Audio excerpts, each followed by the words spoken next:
guys, welcome back to my channel. So today, as you can see by the title, I decided that I am gonna do a video about my insecurities. There's a few but the reason that I wanted to do this video is because I feel like a lot of people in the Instagram community that follow me think that just because I post all my successes and not so many downfalls, it means that my life is perfect, and that's not it at all. So with that being said, let's go get started.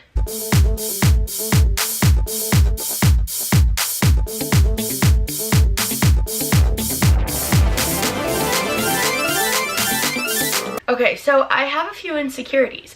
I'm human. It's going to happen, but for some reason I feel like a lot of people on Instagram think that just because you lose weight, you automatically are super secure with yourself, you are super confident, and unfortunately, as though I wish that was true, it is not.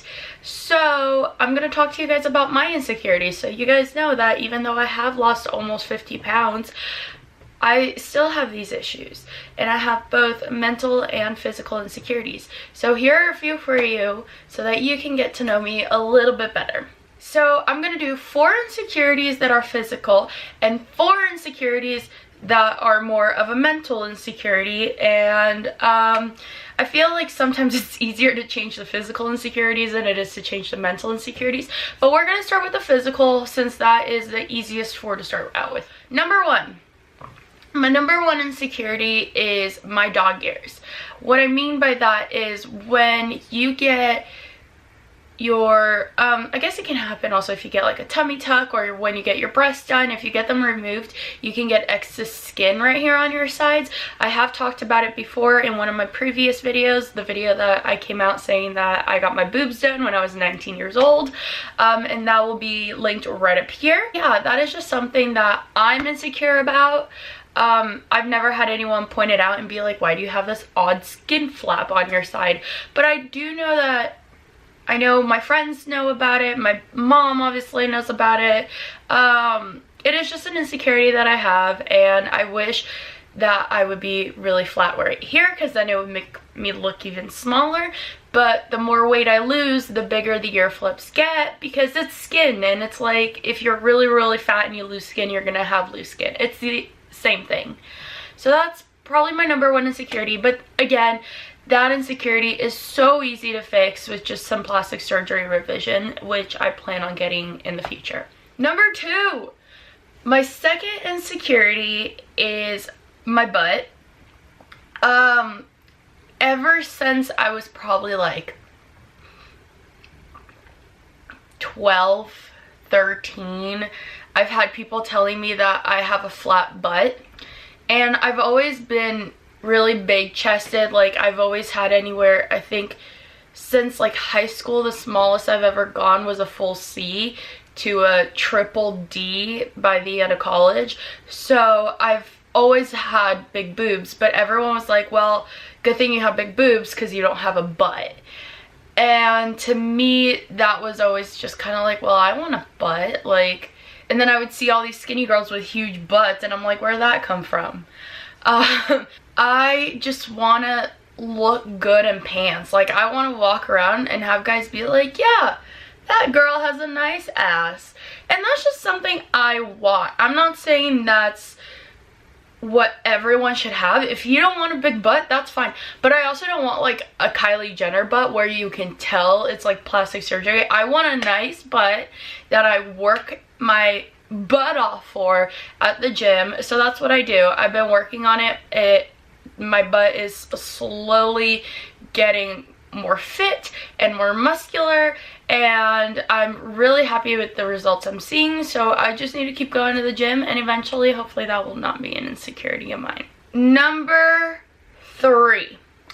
So my third insecurity is that I have a little bit of a poof at the bottom of my tummy. I know that's super common, especially when you have kids, but I don't have any kids. I'm only 21. I've never had children. So I'm not sure, I'm pretty sure it's just genetic. I'm not sure where it came from.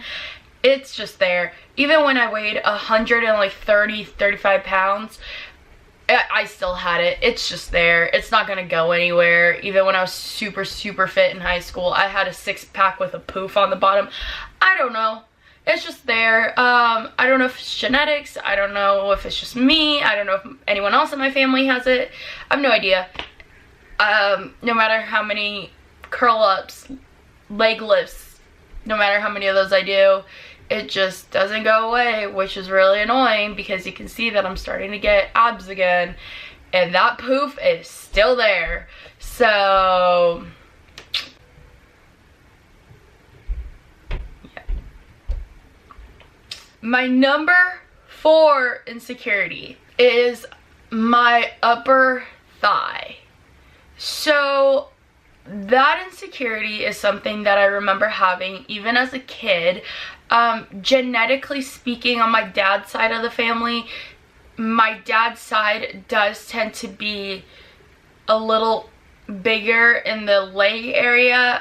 My leg is just kind of weird because I have really tiny little chicken ankles, but then I have really big thighs. Luckily, I'm genetically predisposed, according to my genetics test, I'm predisposed to have really good muscle composition.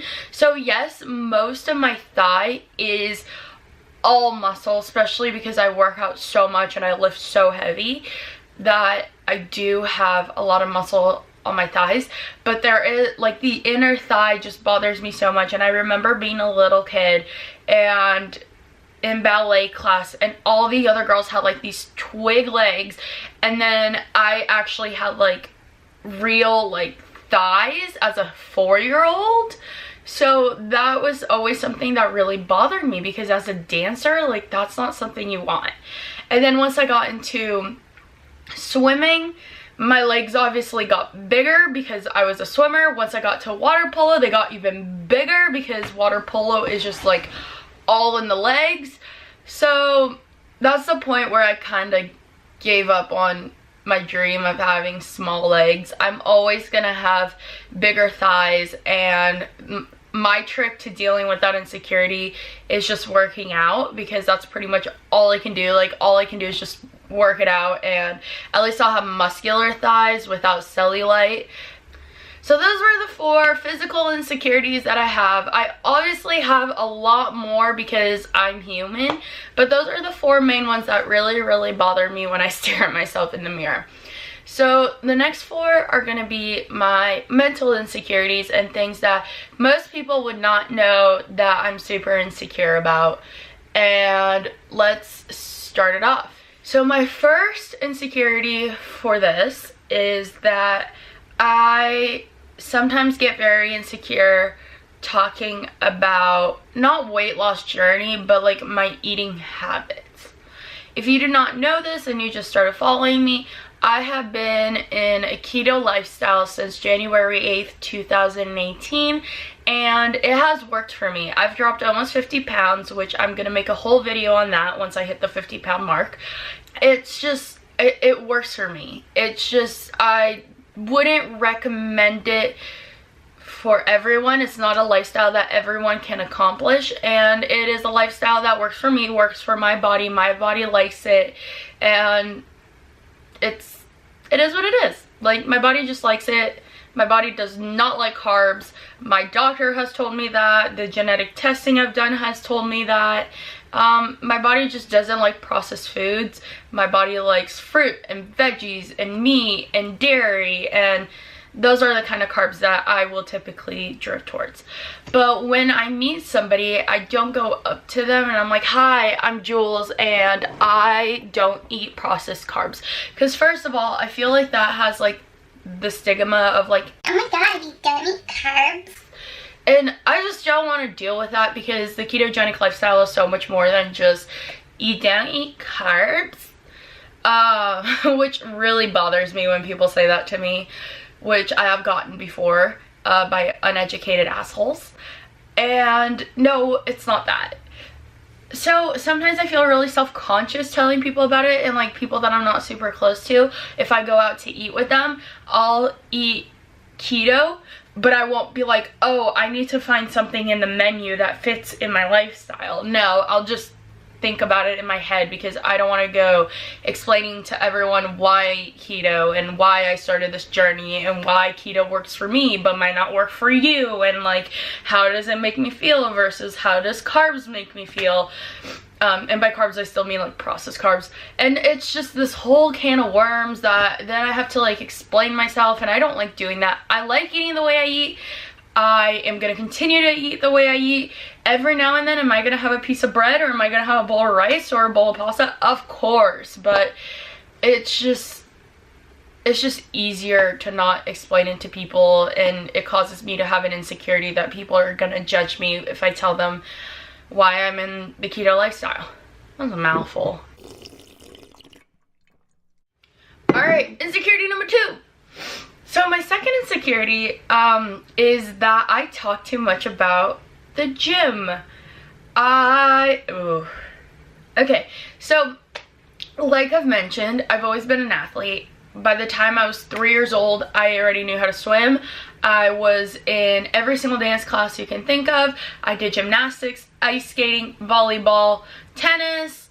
What else have I done? I don't know. You name it, I've probably done it. Soccer, hate soccer. Love watching it, hate playing it. But I have just been around sports my whole life. My life has always revolved around sports. So that is just my thing. That is where I fit in. In my family, I'm pretty much the only one who's been an athlete my whole life, and I mean that both on my mom's side and my dad's side. So it's just my identity and where I fit in my family. In my friend group, I'm usually the most athletic one, have always been, outside of like my teammates. So it's just, I've always been athletic, and it's something I love, something I'm very passionate about, and I feel like sometimes people will judge me for my love for the gym or for sports, and especially because at work, I work with a lot of very theatrical people, and they're more into music and theater and plays. So I feel like whenever I go and talk to them, they're always just like judging me and being like, oh my god, please shut up about working out. Like, we all know you can squat X amount of pounds. Just shut up. And it's a little disheartening sometimes.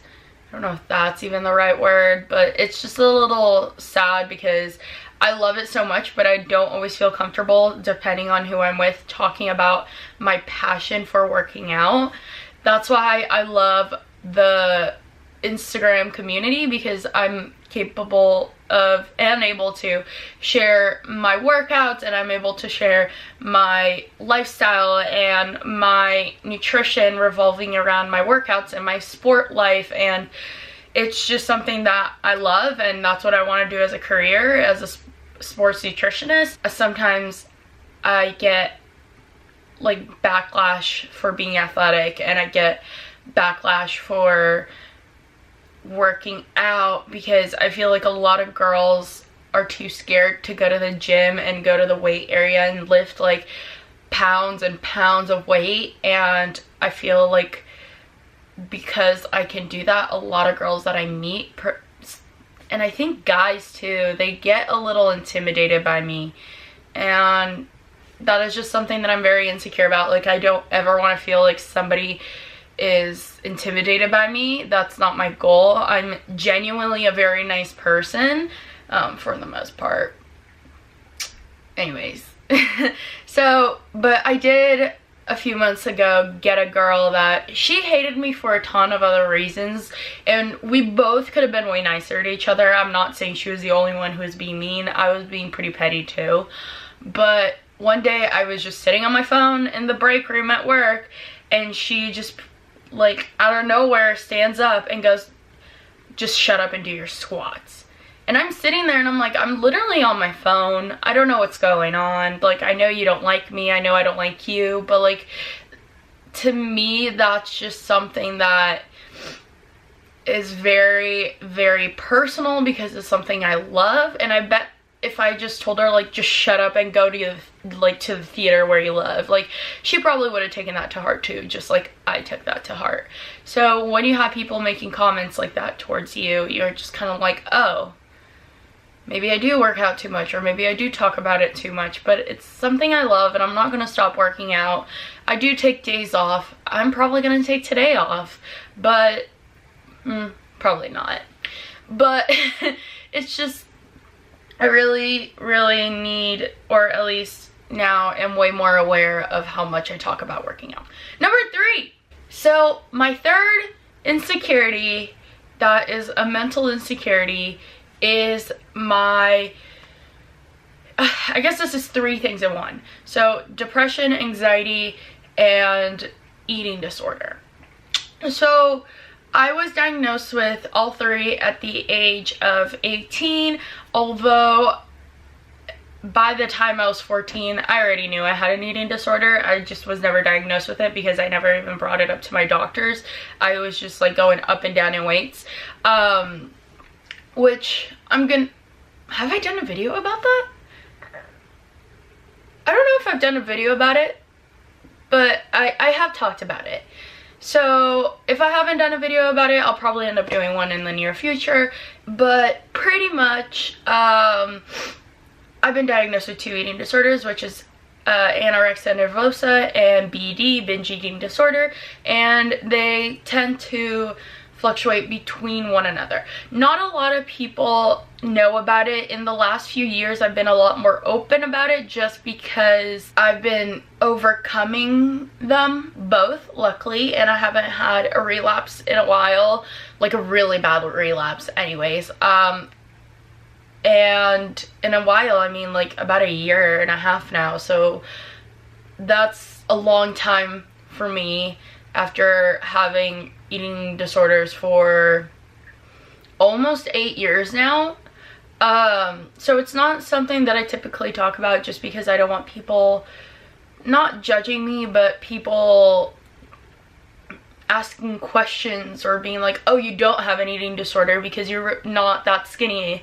And it's like, no, I've been there, I've done that. And then they're like, oh, BED isn't a real eating disorder because people only think that anorexia is an eating disorder and nothing else. But no, there's a lot more. And so that's really something that I try to, unless I'm super close to you, I try to avoid. I don't mind telling people like this that I have an eating disorder just because you can't just like openly fire at me unexpectedly. So I don't mind doing that. But if it's like some person at work that I'm not good friends with, I'm not gonna be like, hey, by the way, did you know I had an eating disorder? No. I would never do that. And my anxiety and depression also, it's been quite a, I'd say it's been a solid 9 to 10 months since I've felt any signs of it. And I think a lot of that has to do with the fact that I'm in such a great place in my life. I'm finishing up school. I have a really good job that I really like. And even though it's only 3 months out of the year, it always picks me up. I have the best group of friends I could have ever asked for. I have an amazing family that, even though, you know, we're family, like sometimes we don't all get along, but my parents are always by my side. I have the best aunts, uncles, and cousins who always have my back, and I have just a great support system that really helps me not be in that depressed state, and I feel like I have control in my life. I have control in my eating, I have control in my working out, in my school. So those are just things that make the depression not be there anymore. But talking about how it's one of my insecurities, I feel like, especially in the beginning when I was first diagnosed, I felt like because I come from a really good family, because I come from a really nice area that a lot of people unfortunately cannot afford. When people used to look at me, they used to be like, what do you have to be depressed about? You live in a nice town, you have a good family, you went to amazing schools. Like, why? Like, I always in my head didn't want to talk about it because I thought those are the questions people were gonna ask me. Like, you seem you have everything, how can you be depressed? So that's why I feel insecure about it. It's just I feel like people are gonna judge me and be like, well, you have so many things. Like, not necessarily just like materialistic things, but I do, like I just said, have an amazing support system, like, and an amazing family. Like, how do you get depressed from that? And unfortunately, depression can be very genetic, and it runs on both sides of my family. Thanks, Mom and Dad. So it was, my parents have told me that since I was very little, they had always seen signs of it. They knew it was gonna come at some point. So yeah, I deal with it.